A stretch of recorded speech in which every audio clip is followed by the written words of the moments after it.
Ça va mieux en le disant, c'est avec Jean Dorido. Bonjour Jean. Bonjour Philippe. Alors vous avez entendu l'invité de Christophe Bordet dans le Grand Matin Week-end Sud Radio, c'est Mathieu Ricard, un grand sage. Ça vous inspire? Ah oui, c'est très inspirant. On l'écoutera tout à l'heure, Mathieu Ricard. Oui, vraiment, c'est un monsieur qui a écrit beaucoup de livres. Et notamment, il a écrit il y a quelques années un plaidoyer pour le bonheur. Ah, c'est le thème dont on va parler aujourd'hui. Il y a une grande différence entre Mathieu Ricard et vous, c'est que manifestement, on le sait par votre vie privée que je ne détaillerai pas ici, vous n'êtes pas un moine. Non, je ne suis pas un moine, Philippe, je le confirme. Et tout le monde peut accéder au bonheur. Quelles sont les pistes?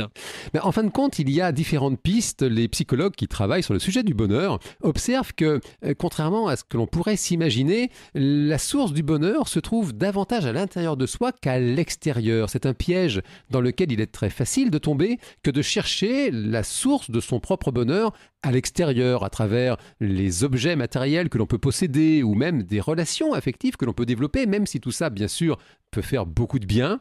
Les psychologues spécialistes du sujet se rendent compte qu'en réalité, le bonheur dépend davantage de l'état d'esprit de chacun. Donc il ne faut pas imiter forcément des modèles de gens qu'on trouve heureux, qui sont dans le bonheur pour en faire la même chose. C'est exactement ça, Philippe. En réalité, le bonheur dépend de ce que l'on pourrait appeler l'état d'esprit. La neuropsychologie observe que notre cerveau a une prédisposition à mieux retenir l'expérience négative que les expériences positives. Un petit peu comme si notre cerveau était recouvert de velcro pour les expériences négatives. Il les accroche. Alors qu'en ce qui concerne les expériences positives, il serait plutôt recouvert d'une espèce de couche de téflon. Le positif glisse sur nous. Nous avons du mal à le retenir. Par conséquent, il est plus difficile pour chacun d'entre nous de ressentir cet état de plénitude, de satisfaction qu'est le bonheur. Donc c'est l'histoire un peu du verre à moitié rempli, il vaut mieux regarder la partie qui est déjà remplie que celle qui est manquante. On peut dire que ça peut participer en effet de la conquête de son propre bonheur. Il y a comme ça des règles simples que chacun peut réintroduire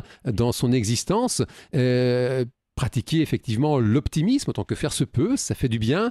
Il y a également cette habitude que chacun peut intégrer dans sa vie qui consiste à se concentrer sur les plaisirs de l'existence, même les plus petits. Un rayon de soleil sur la peau, une gorgée de café bien chaud. Pour les personnes qui aiment ça, c'est tout petit bonheur. Le fait de se concentrer dessus, ça va... Commencer la journée avec Sud Radio aussi ?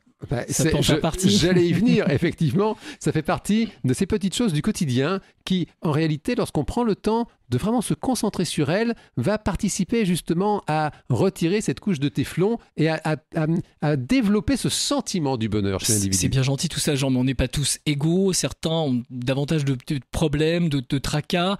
Ça empêche quand même d'accéder au bonheur, tout ça. Alors, évidemment, il y a parfois des circonstances tragiques et il est important de rappeler qu'il est tout à fait normal de ne pas être parfois dans le bonheur.